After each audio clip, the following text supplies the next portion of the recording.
right, so first I want to introduce to you a gentleman named Rodney Rogers. Rodney is an elderly man, probably 82 by now, who came to see me several years ago after he had been in a bicycle accident, leaving him with a fracture of his pelvis, rupture of his calf. And he actually had this accident down in Florida in the winter, but then he went through intensive rehab down in that setting and came to see me the next summer when he came up back to the Upper Peninsula of Michigan. He actually came to see me for shoulder and neck issues, but then when he was in and we were doing his evaluation, he kind of told me about this whole crazy accident he had been in and the rehab he had been through. And as part of my initial evaluation, I was watching him walk and looking at his posture, and I could tell he was incredibly guarded. And he really had no other reason. He hadn't had an injury to his shoulder during that accident. So I started to talk to him a little bit more about his gait, and if because of this calf rupture, he was feeling very unsteady and his gait pattern was different than it had been prior to his accident. So we treated him for his shoulder, but as part of that treatment, we also worked on his gait a lot, and we pulled up the new gait device on his second visit. And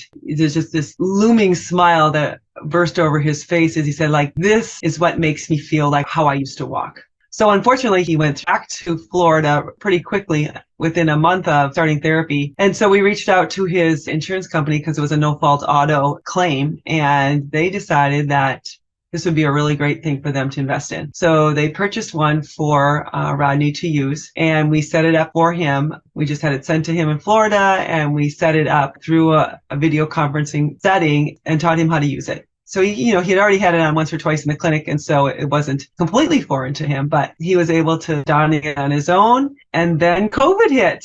So now he was really in a setting where life was unique, and as for me as well, because I was home a lot. So we just started to do a little experiment together, and he started to put it on every single morning and go for a walk, and he would send us data every single day after his walk, and to watch the change over a 2-month period of time in his walking speed, his rated perceived exertion about walking. And over that spring of the year, so that would be 2020, he made a complete full recovery in his gait pattern and his rated perceived exertion about how difficult just getting out and having the stamina to do that walking. And in fact, when he came back to the Upper Peninsula that following summer, we went for a walk, and he showed me all the ways he had adapted and changed his new gait to do what he thought he needed it to do, because he was a marathon runner for years. He was very in tune to his body. And then we went biking, which, again, is such a joy to take this man back out on his bicycle. And I'm happy to report that 3 years later, he is still on his bicycle riding, and he no longer needs a new gait. In fact, he donated it back to my clinic because he made a full recovery in his gait pattern. And now when you watch him walk, he's walking with symmetry and energy and flow and confidence. And that was the absolute magic of the new gait for this man.